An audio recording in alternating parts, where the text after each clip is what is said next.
नमस्ते मित्रों, living happily की nothing but science and logic की ही सीरीज में हम देखने जा रहे हैं कि मित्रों कभी आपने सोचा है कि हम अपने माता पिता के जैसा ही क्यों हो जाते हैं, विशेषकर उनके जैसा ही रंग रूप लेकर क्यों पैदा होते हैं।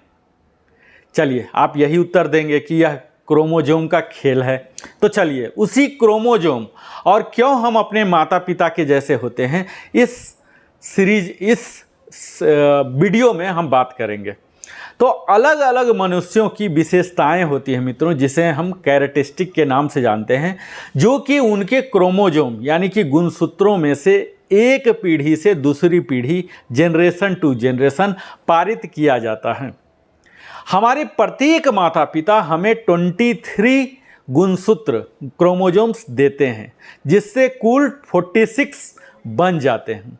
इसका मतलब यह हुआ कि हमारे पास प्रत्येक जीन के 2 संस्करण, 2 वर्जन्स होते हैं, लेकिन एक अक्सर प्रभावशाली यानी कि डोमिनेंट होगा।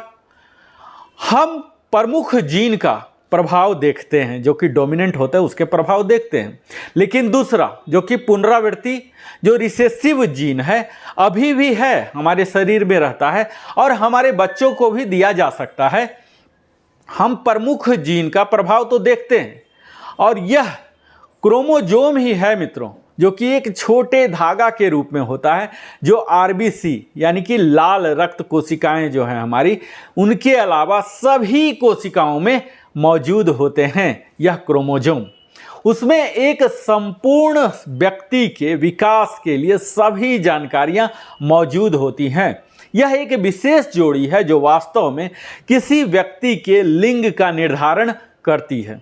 यह गुणसूत्र के छोटे वर्गों को ही जीन कहा जाता है और प्रत्येक जीन एक विशिष्ट विशेषता यानी कि स्पेसिफिक कैरेक्टरिस्टिक के लिए निर्देश देता है, जैसे कि आंखों का रंग, हमारे त्वचा का रंग, कद आदि सभी का निर्णय निर्देश यहीं से आता है।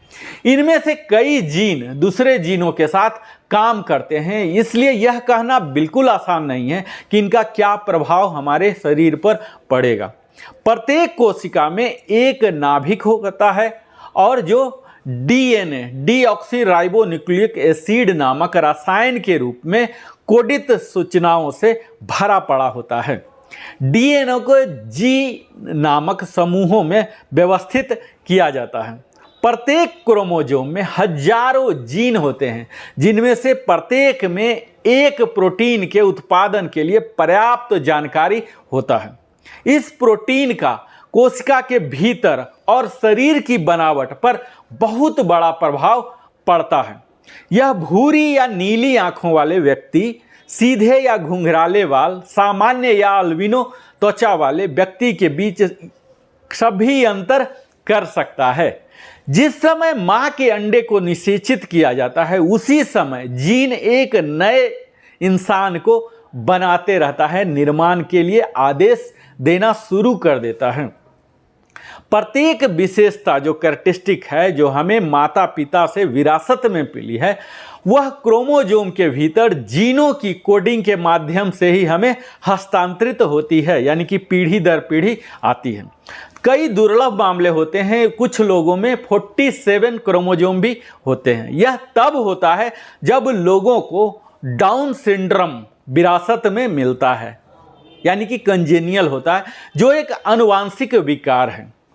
मित्रों, वैज्ञानिक आज भी शोध कर रहे हैं कि वर्तमान समय में मानव कोशिका में सभी जीनों का अध्ययन किया जा रहा है, कि जो मनुष्य के लिए पूरा खाका यानी कि कंप्लीट ब्लूप्रिंट दे सकता है। तो इसी प्रकार यही सब कारण है जिसके कारण हम अक्सर अपने माता पिता की तरह ही दिखते हैं, जो कि मूलतः क्रोमोजोम के बारे में होता है।